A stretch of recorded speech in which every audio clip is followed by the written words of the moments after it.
is officially Thursday at 12 p.m. And every Thursday at 12 p.m. we have our great friends over at Arch. Arch is building something amazing, guys. They're actually building us a fast-paced moving chain on Bitcoin, and we're gonna let you finalize your transactions on Bitcoin. So it's gonna feel like you are on Bitcoin in a fast-paced environment. If you're someone like me who doesn't really care about the back end, you just want to trade your dog and then take the asset that you receive and then take that and put that in a yield bearing asset. That's what I want to do, right? I want to earn yield. I want the DeFi on Bitcoin, and Arch is going to be giving me that opportunity and so much more. I'm tired of the mempool, guys. I'm tired of waiting an hour to get my damn puppet. Arch is building something that'll allow me to have my puppet.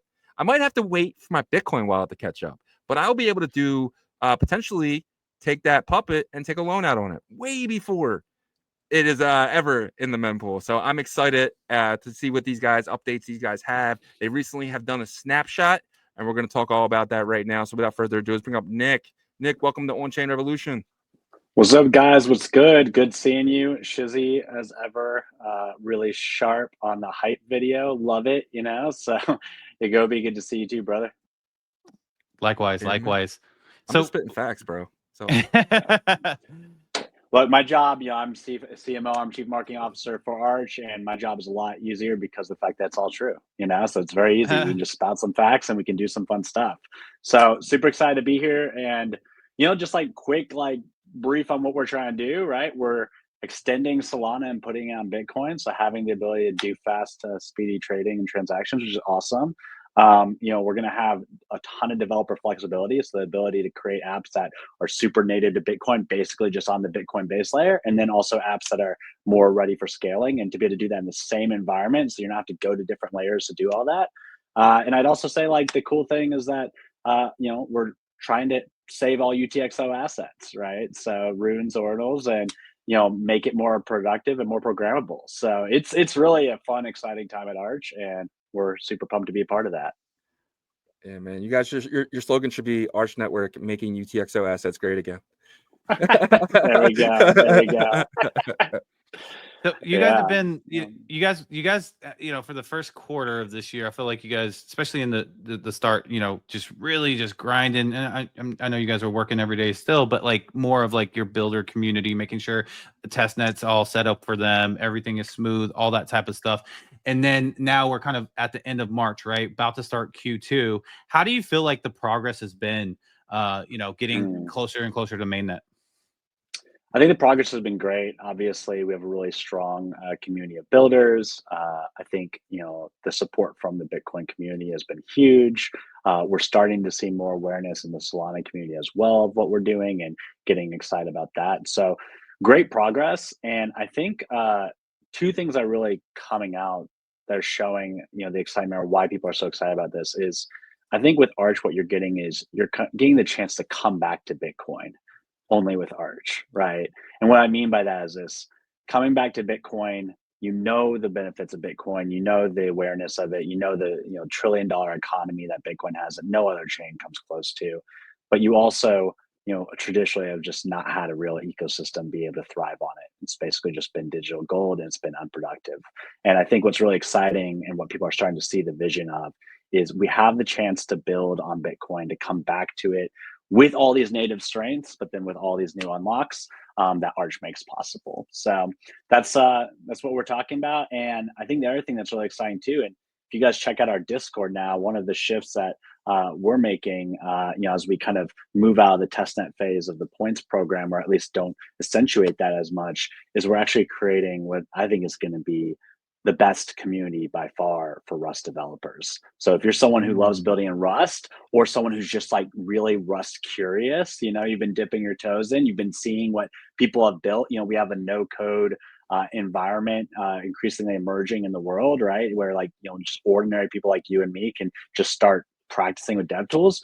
Well, we're going to be doing some really fun stuff to support the Rust building community and teaching them how they can build on Bitcoin. And it's going to be some node code competitions. It's going to be, or I guess, vibe coding, right? We're going to have some of that.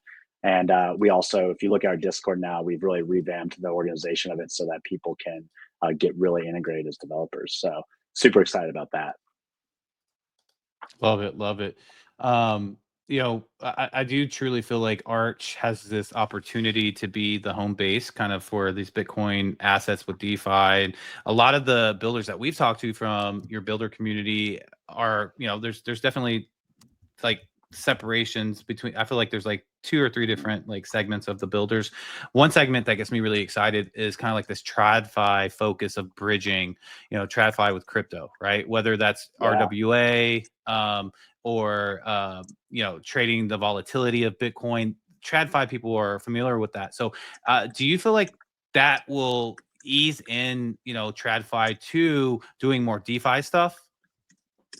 Yeah, absolutely. I think that what TradFi is looking for when it comes to Bitcoin is a safe place to earn yield. But what they're going to get in addition to that, and what's going to really, I guess, orange pill them in some ways, is the ability to do all these permissionless activities and have access to permissionless strategies around the world, right? So what does that mean? You start out just by storing your Bitcoin, earning some extra yield on it. But then you're like, wait a second, I can like borrow against my Bitcoin and have access to other things. That's like a DeFi function, right? I can actually have instant access to hedge fund type strategies and market making and yield strategies through that, exposure through that. Well, typically, if I was in the US, I would need like an investor license. If I'm someone who's not from the US, and I wouldn't have access to like, the same types of things that like a hedge fund or like a family office would have, right? So now you can just tap into it instantly with like some of these stablecoin strategies that are emerging, something like what Hamilton is doing with RWAs. That's going to be really interesting. So I see it as tons of institutional support already exists for just a way to earn some extra yield on your Bitcoin. But also, these institutions understand the value of being able to do loop strategies, to be able to tap into different yield strategies that, like, Morgan Stanley would produce for them or things like that, a BlackRock might produce. And to be able to like have that strategy be mimicked on chain, but with all the benefits of being on chain, I think it's just very clear that the opportunity is going to be huge. Yeah, 100%. And I'm somebody who truly believes that RWA is probably going to be the biggest narrative of this cycle. I know AI is kind of the talk right now, but I think RWA, I mean, when this hits, when real world assets are being traded as NFTs in the Bitcoin ecosystem, it's going to be massive. It's going to be one of the biggest things that ever happened to crypto. And the fact that, you have a place like Hamilton that's actually kind of pushing it for Arch right now, that's pretty big. And that was really great to talk to them. I think it was last week or a week before. Yeah. But yeah. Yeah, for sure. Yeah. Yeah, I was gonna All right. say, like, Yeah. the AI, real quick, the AI component of it, because I'm thinking about this crossover from TradFi, and I know a lot of our audience is probably like, TradFi, but you guys got to realize that they're coming, guys. I mean, like the summit that they had in New York last week, and they're doing stuff without letting us know about it. You got to go to their events too, and I imagine they'll utilize something like Hamilton or a platform similar, but get it automated on their side. They'll invest in like the automation from their side to manage their clients' stuff. You know what I mean? And we're gonna see systems that come into this that are gonna be robust, I think, and they're gonna, like, Arch is gonna be like infrastructure of what they use. They plug their systems into. I don't know. Do I seem too far off with that? No, I think you're absolutely right. So it's like the benefits of Bitcoin, you have to have some sort of VM to process that on Bitcoin. So that's what Arch is, right? But one thing about these like family offices, these institutional capital investors, is they understand the games they have been playing in TradFi for a long time. They're still learning how to play in DeFi. And when you kind of get away from terms like RWA or, DEXs or all these things, and you just remind them like, all right, look, you have the opportunity to get instant exposure to the same kind of things you traditionally have been aware of, like real estate, like equities, like commodities, right? But now you're going to be able to do it in a way where you have instant liquidity with it too, where you can pull out that liquidity. With real estate traditionally, it's very complicated to do that sort of thing. You're in lockup periods. You can't just sell a real estate product, right? But the ability to have exposure to have that thing, and then to be able to pull out from it. And then in addition to that, so not just that liquidity value, but also being able to play with some of these DeFi things to get additional yield. So you were hoping to get maybe a 10% return on your real estate investments, and now you can get like a 12 or 13% pretty seamlessly and easily. Like, you have to start with what they know and basically just say, look, like, you don't know what it means when I'm investing in a token. Like, I don't know what the hell I'm doing if I'm investing in token.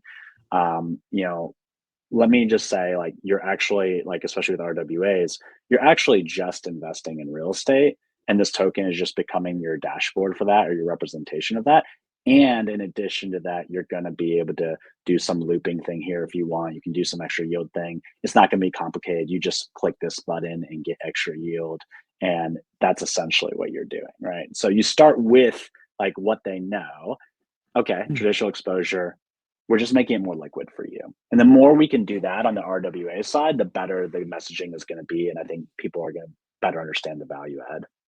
100%. I agree with that. And what they are familiar with is products. They just want to know like where they can make their teensy beansy, but large volume equals a lot at every level along the way. That's how banks work, right? Like when they offer the final user like a small percentage for savings, they're going to do that through this whole process, and it's going to be exciting. But yeah, and they don't know how it works with the banks. They don't know, like, you know, they know what they're getting exposure to, right? But they don't know like what process the bank is using, or the back end, or if they're using AWS, you know, as their tech. So like the infrastructure thing is there. And the last thing I'd say is anyone who is in crypto and is really frustrated by TradFi being in here, I get it. And I think that we have to create ways that people still have access to DeFi that's truly decentralized and secure and not controlled by any one government. So like I absolutely hear all of that.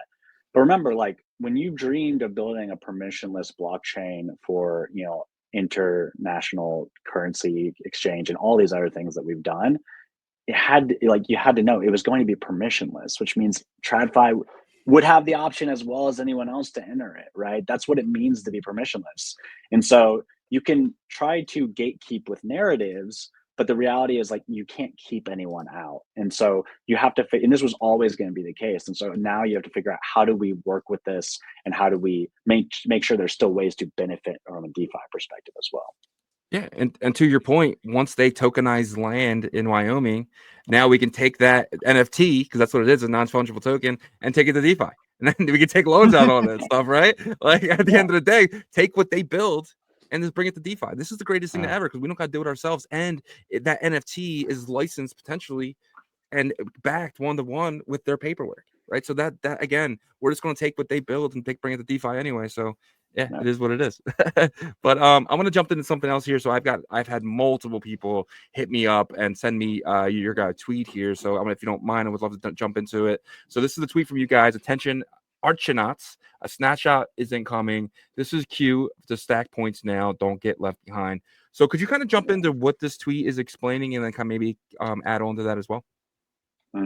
Yeah. So what I'd say is this: we have done an amazing testnet campaign, thanks to all the amazing people in the Bitcoin community and other communities that have come and played on our testnet. And we're talking like 30 million plus transactions on FunkyBit and on their Meme Jam product since January, right? We're talking historic accomplishments with what Saturn's been able to do with AMM swaps on Bitcoin testnet, right? Never been done before. So that is all thanks to the great work that people have been doing. And so we wanted to acknowledge and celebrate that. And in our Discord, we held a town hall to celebrate that and talk about those accomplishments. And as we now move closer to mainnet and we're aiming toward getting ready for that, you know, we want people to also be able to focus their efforts a little more. So before, we were doing daily missions with, you know, you can do up to 100 transactions to earn points per day.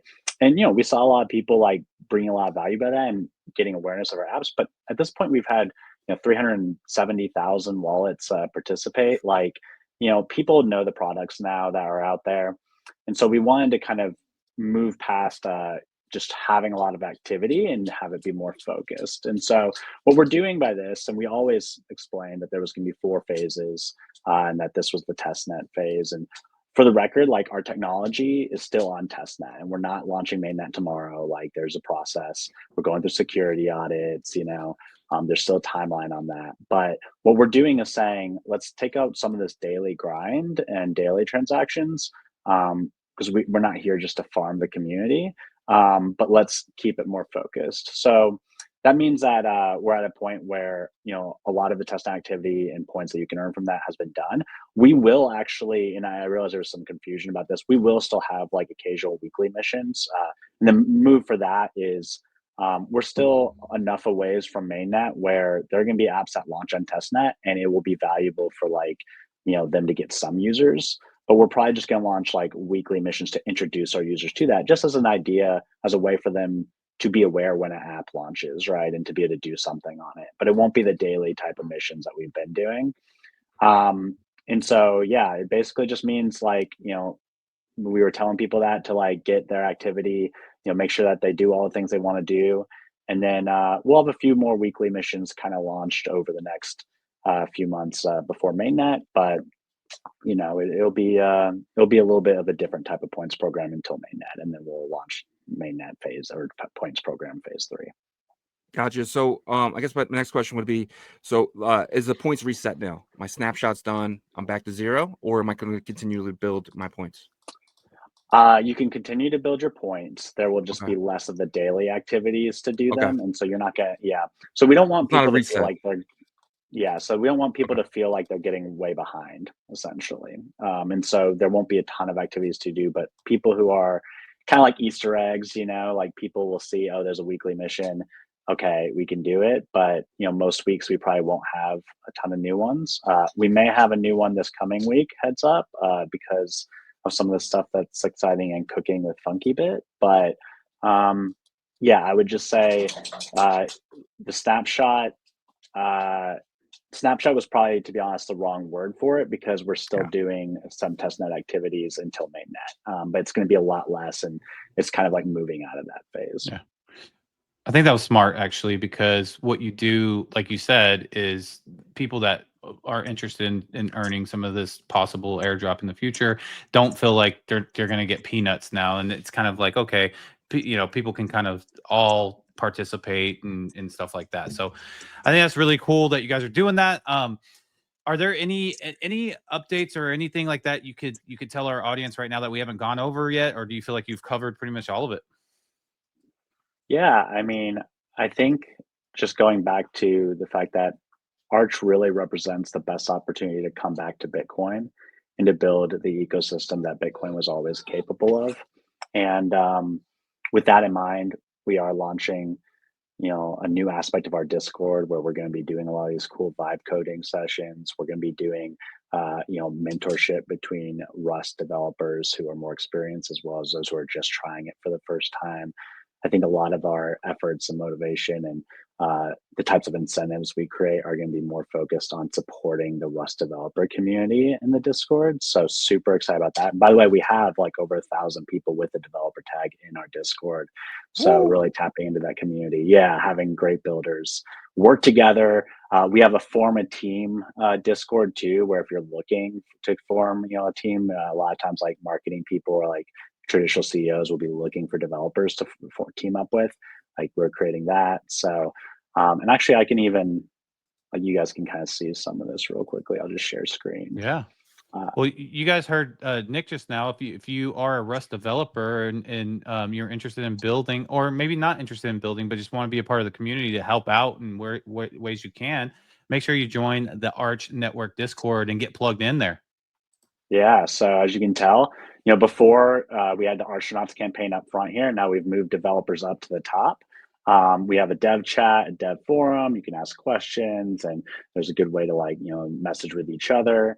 You know, we have a Rust beginners chat for people who are just getting started. We're going to really be amping up our mentors. We've got form a team. We'll be posting some resources in the learn section. We'll be playing around with some hackathon ideas. So really, really excited about these new unlocks because if you look at it, the Rust community doesn't really have like great spaces to hang out and just share notes. And a lot of it is done on Twitter informally.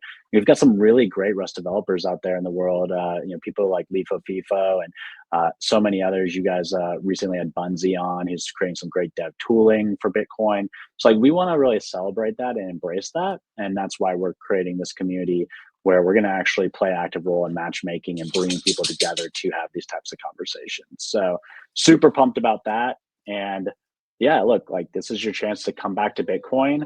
And I'd say it's only possible with Arch because, you can do all these silo apps and try to build on your own, but this is the only way we can build an ecosystem on Bitcoin. So super excited to have everybody. Awesome. Yeah, and I wouldn't be shocked if next year we look at the developer ecosystem count and Rust is challenging for that top spot.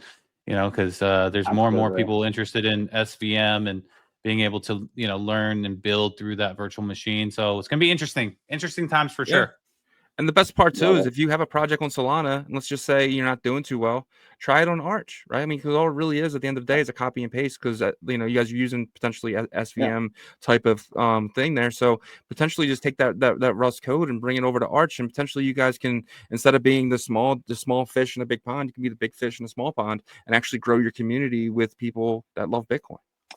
Dude, you nailed it. The opportunity is so massive on Bitcoin for really base Solana developers to come in and build with Arch, because it is a SVM type environment using native Rust, and we've converted it to be compatible with UTXOs. So just think of it as like building in the SVM, but now with UTXO management and the ability to build apps that can interact directly with Bitcoin on the base layer. And the world just opens up. Massive liquidity, of course, on Bitcoin. Super large interest in tapping into DeFi with institutional products and Bitcoin access there. So I really encourage all developers who have played around with Solana, have played around with Rust on Bitcoin. Maybe in the past it wasn't ready. Maybe you tried and you were like, God, this process just sucks. And so that's why Arch has essentially built that missing piece for Bitcoin. To actually allow developers to create fast apps that work together to unlock the trillions in native liquidity on Bitcoin. So super excited to have everybody, and we're building the best community for Rust developers and for SVM type builders to build on Bitcoin. So definitely welcome you with open arms. Yep, and I think Brian might be a part of your team there. I'm not sure, but he says if you are a dev, make sure you add your GitHub to your Discord connections and go to the Git roles channel in the Discord server to onboard. So you heard it there. Just follow those instructions.